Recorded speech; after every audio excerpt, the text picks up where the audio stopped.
Já vimos a relação 1 para 1, a relação 1 para muitos, agora vamos para o último tipo de relação, que é a relação muitos para muitos, tá bom?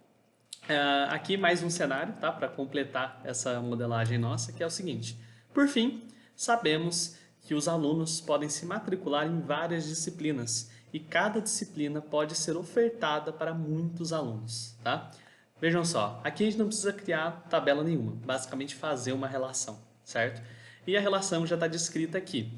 Os alunos, né, cada aluno no nosso sistema, eles podem se matricular em várias disciplinas, né? Eles podem estar matriculados em várias disciplinas. Então, um aluno ele pode fazer matemática, pode fazer física, pode fazer geografia, tudo ao mesmo tempo, tá? E a cada disciplina, ela pode admitir, né, ela pode ser ofertada para vários alunos. Então, uma disciplina pode ter, sei lá, 100 alunos numa sala, certo? Daquela disciplina. Isso é uma relação muito para muitos, tá bom? Muitos para muitos. Ou seja, muitos alunos podem ser estudantes de uma disciplina, né? E muitas disciplinas podem fazer parte do currículo de cada aluno, tá? Como que a gente vai indicar essa relação lá na tabela, no nosso modelo? Voltando lá, aqui. Voltando no nosso modelo, a gente já tem as tabelas criadas, né? Temos aqui a tabela de disciplina e a tabela de aluno, tá? Eu vou deixar elas separadas um pouquinho aqui, deixar a tabela de armário e de professor um pouquinho longe, a gente não vai usar elas agora. Disciplina e aluno, tá?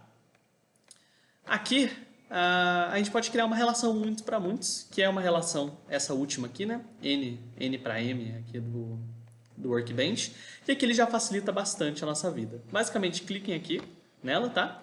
Clica na disciplina e clica no aluno.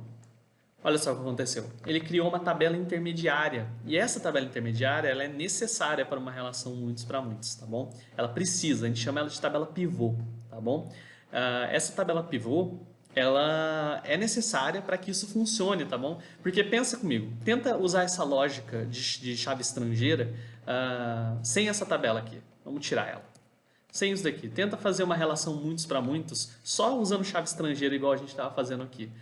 É muito difícil, na verdade nem dá para fazer. Você colocaria uma chave estrangeira de um aluno aqui dentro de disciplina, uma disciplina dentro do aluno.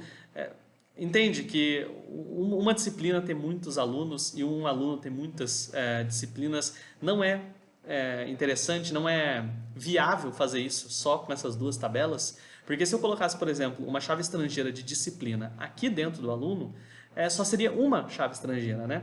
Por registro. Então, se eu criasse um aluno aqui, eu teria uma chave estrangeira de disciplina aqui dentro, tá bom? E para cada aluno eu poderia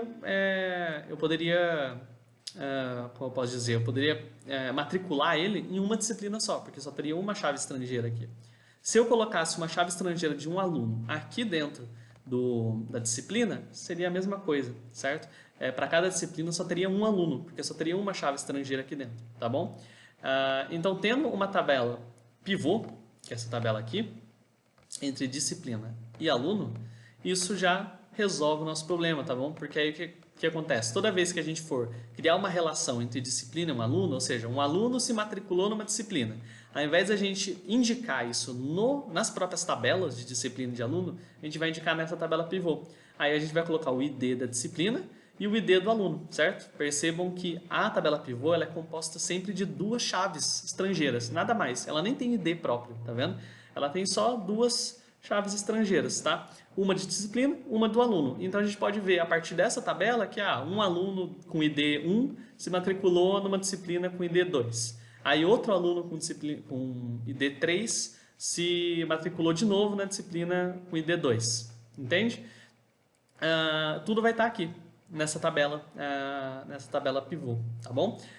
Uma relação muito para muitos é isso, basicamente. Você tem que adicionar uma tabela a mais, tá? E como padrão de nome, né, você pode usar aqui a disciplina res-aluno, você pode usar uma que eu uso bastante, que é disciplina aluno, simplesmente.